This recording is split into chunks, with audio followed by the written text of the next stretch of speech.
Ego জিনিসটা আমাদেরকে যেটা করায়, যে ইগোর কারণে আমরা অ্যালার্ট হই আরও, এবং আমরা ফ্রন্টাল কোরে চলে আসি।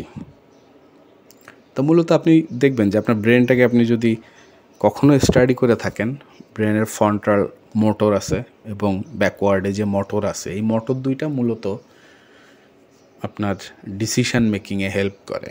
তো এখানে আমাদের অনেকটা passive order placing, overall vibe দেখে সিস্টেম রেখে, যেটা দেখবেন যে এই টাইপের চিন্তা করলেই আপনার ব্যাক মোটরটা অ্যাক্টিভ হচ্ছে। আপনি পিছনে থেকে চিন্তা করতেছেন অনেকটা, কোনো একটা জিনিস কেউ জিজ্ঞেস করলো, ওখানে আপনি রাইট অ্যান্সার দেওয়ার জন্যে আপনি যখন মেমোরি ঘাটান, তখন ওই মেমোরি ঘাটাইলে আপনি কোথায় তাকান? আপনি তাকান একটু সাইডে, উপরে। ওই যে তাকানোটা, ওটা মূলত আপনি আপনার ব্যাক যে মোটরটা, এই মোটরটাকে কাজে লাগাচ্ছেন। তো এটাই মূলত আমাদের মেইন একটা ডিসিশন পয়েন্ট।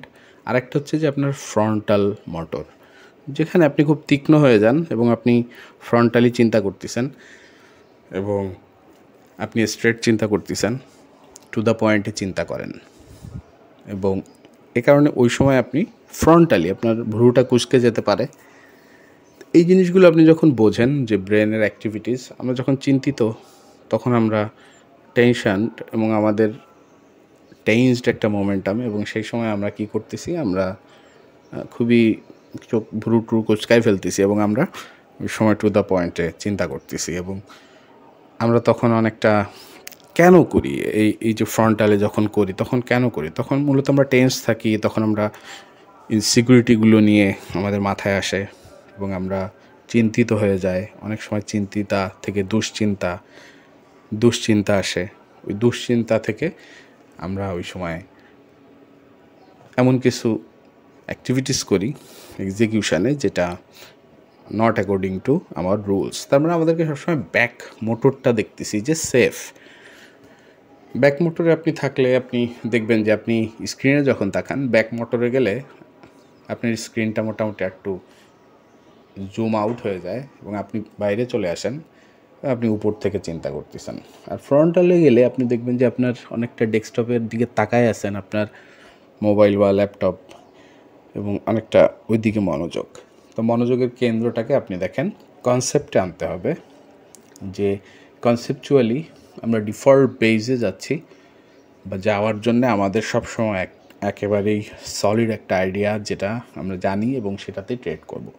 তো এর জন্য আপনি দুটা কাজ করতে হবে। সেটা হচ্ছে যে একটা স্টাডি বেসড যে আউটকাম, সেটাই বলবো আমি আপনাকে, যে প্রফিট ডিউ না। আমরা অনেক সময় মনে করি কি যে প্রফিট 2-3টা লস হয়েছে পরপর, এখন আমাকে প্রফিট দিতে হবে, আমাকে এবার যে ট্রেডটা নেব ওই ট্রেডটা প্রফিটেবল হতে হবে, এবং ওই সময় আমরা আরও বেশি ভিতরে ঢুকে যাই, যেটা আমাদের অনেক সময় সিস্টেম থেকে বাইরে নিয়ে যায়, যেটার কারণে আমরা অন্য ভুল যে সিদ্ধান্ত বা আগের স্টাডি, বা অনেক দিন আগেও স্টাডিটা করছিলাম, আমাদের অনেক আগের রিসার্চ ছিল, যেটার কারণে আমি দেখছিলাম ওই সময়ের বেসিসে একটা প্রফিটেবিলিটি ছিল, বা এরপরে এমন একটা রেজাল্ট ছিল যেটা পজিটিভ ছিল। ওই চিন্তাগুলো করে আমরা মনে করি যে এখন তাহলে মনে হয় এইটা এবং এইটার কারণে ওইটা, এবং তাহলে এইটা প্রফিটেবল হবেই। তো এতে সমস্যা যেটা, যে ওই ট্রেডেই যখন আপনি অনেক বেশি আত্মবিশ্বাস আনতেছেন, তখন আপনি একটা কোর পয়েন্ট থেকে সরে যাচ্ছেন, যেটা সত্য মার্কেটের ক্ষেত্রে, যে মার্কেট ইজ প্রবাবিলিস্টিক 50-50। তাহলে কিন্তু এই কনফ্লিকশন এটা কিন্তু আপনাকে করতে দেওয়া যাবে না। আপনাকে সবসময় মনে রাখতে হবে যে প্রফিট ডিউ না, আপনি যে ট্রেডটা নেবেন ওই ট্রেডটা most likely stop loss hit করবে each time you place the trade. এবার আমি কনসেপ্ট ট্রেডিংটাকে এখানে কেন আনা প্রয়োজন, যে কনসেপ্ট ট্রেডিং বলতে ডিফল্ট সিস্টেম ট্রেডিং, ডিফল্ট সিস্টেমে থাকা, ডিফল্ট সিস্টেমের বেসিসে ট্রেড করা, ডিফল্ট সিস্টেম যেটা মেনটেন করেন আপনি, যেই সিস্টেমটা আপনি অলওয়েজ ট্রেড করবেন। এর এক্সাম্পল হিসেবে আপনাকে আমি বলারও দরকার নেই, আপনি ইউটিউব খালি মেজর যারা successful, if you know them, অথবা আপনি গুগল আউট করেন, তাদের স্ট্র্যাটেজিগুলো দেখবেন, they are following it for a conceptual time basis, টাইমিংটা তাদের কাছে কোনো ব্যাটার না, ওটা কনসেপ্টের উপর ছেড়ে দিছে তারা, এবং কনসেপ্টটা ট্রেড করতে হচ্ছে সবসময়, এবং একই জিনিসেরই কনসেপ্টে থেকে ওই কনসেপ্ট থেকে পোটেনশিয়াল আউটকামটাকে ম্যাক্সিমাইজ করতেছে তারা। প্রফেশনাল তারা এই কারণেই, তারা কিন্তু সিস্টেম ডেভিয়েট করতেছে না, কনসেপ্টে থাকতেছে। আউটকামটা এ কারণে তাদের কাছে প্রাসঙ্গিক না, তাদের কাছে পারফরমেন্সটা ফাইন টিউন করে রুল ওরিয়েন্টেড রাখাটাই, অর্থাৎ ব্যাকমোটর যে চিন্তাটা, ব্যাকমোটরের চিন্তাটাই মোস্ট সুইটেবল। আমি প্রফিট ইস্যুটাকে এই কারণে আপনাদেরকে বোঝালাম, পাশাপাশি কনসেপ্ট ট্রেডিংটাকে। গত ক্লাসে আমরা ছিলাম যে ব্যাক টেস্ট কীভাবে করছিলাম এই সম্পর্কে একটা ইলাবোরেট আইডিয়া ছিল। তা আমরা এই ডের ব্যাক টেস্টগুলোকে দেখবো। আমি এটা অলওয়েজ করি উইকলি বেসিসে, আমি যেই দিনটা প্রায়োরিটাইজ করি, এমনি অ্যাভারেজ একটা সিদ্ধান্ত থাকে, যেই দিনটাকে আবার দেখি যে ওই দিনটা বিশেষ করে লস বেশি, ওভারঅল লসে শেষ করছি, সেই দিনটাকে রিসার্চ করি। Weekly analysis as a tedder আপনার প্রফিট পটেনশিয়ালটাকে একেবারে বাড়ায় ফেলে। কীভাবে? আমরা যদি উইকলি অ্যাসেস করি এবং আমরা যদি জানি যে আমরা একটা সিস্টেম মেনটেন করে ট্রেড করতেছি, তখন আপনি ওভারঅল কনসেপ্টটাতে থাকতে পারেন। আপনি দেখবেন যে আপনার পার্সোনাল যেই ওরিয়েন্টেশন, এই ওরিয়েন্টেশনটাকে আপনি সিস্টেমেটিক রাখতেছেন। আপনি রং ট্রেড নাকি ভলিউম যদি আপনার সিস্টেম হয়, অথবা আপনার যদি ব্রেকআউট সিস্টেম হয়, আপনি যদি সুইং ট্রেডার হন, সেখানে যে সিস্টেম হয় সেই সিস্টেমটার অ্যাকর্ডিং আপনি ট্রেড করতেছেন কি না, এবং আপনি স্টপ লসের ক্ষেত্রে টু দ্য পয়েন্টে ফ্রন্টাল করে এসে যে ভুলগুলো করছেন, আপনি যদি বেসিক রুলে থাকতেন সেক্ষেত্রে কতটুক ভুল আপনি শুধরাইতে পারতেন।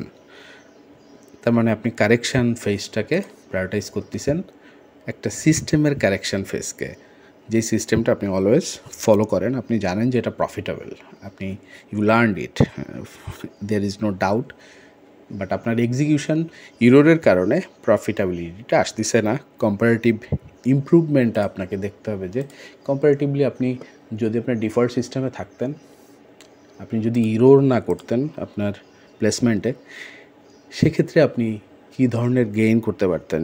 এখানে আমার স্টপ লসটাকে আমি যদি ব্লক বেসিস রাখি, সেক্ষেত্রে আমি টু দ্য পয়েন্টে চিন্তা করে আমি দেখছি হয়তো ফ্রন্টাল করে যে আমার ওই সময় স্টপ লস রাখতে হতো এই জোনে, পরে আর ওটাকে বাউন্স দিছি এবং যেই ব্লকটা ডেভেলপ করছে ওই ব্লকটাতে সাথে সাথে এনে রাখলে অনেক ছোট হয়ে যায় স্টপ লস, কিন্তু আমি টু দ্য পয়েন্টে মনে হয়েছে ওই সময় যে ওটাকে মনে হয় আর একটু সুযোগ দেওয়া উচিত ছিল। তা এই উচিত দেওয়ার কারণে ওভারঅল আমি কী ধরনের প্রফিট পটেনশিয়াল মিস করছি এবং আমার লস কীরকম হয়েছে, আর আমি যদি ওই রুলটাতে থাকতাম আমার লসটা কতটা কমতো। এই স্টাডিটা করবেন আপনি, করে আপনি এক্সপেক্টেড ভ্যালু বেরোয় আসে, আমাদের মাথায় আছে।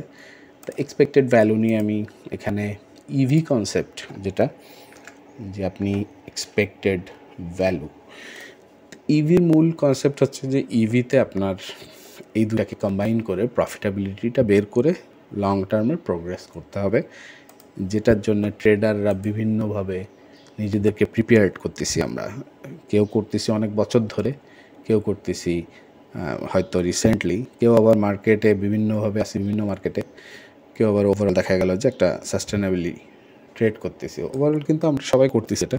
তো এখানে আপনার লস অ্যাসপেক্টটাকে কমানোটাই মুখ্য। আমি প্রিভিয়াস ভিডিওগুলোকে রিকমেন্ড করব, ওগুলো দেখবেন, এবং আপনি কনসেপ্ট বেসিসে পারফর্ম করার মেন্টালিটিটাকে প্রফিটেবল করার জন্য, প্রফিটেবল থাকার জন্য দেখবেন যে ওভারঅল আপনি সিস্টেমে কীভাবে থাকতেছেন এবং আপনার লসগুলোকে কীভাবে কমাইতে পারতেন। তো বন্ধুরা, আশা করি একটা ইলাবোরেটেড আইডিয়া পেলেন। সাইকোলজিক্যাল অ্যাসপেক্ট ছিল এখানে বেশ কিছু, যেগুলো আপনারা কনসিডারেশানে আনবেন, নিজেদেরকে ইমপ্রুভ করবেন আগামী উইকগুলোতে, যাতে বেস্টটা দিতে পারেন।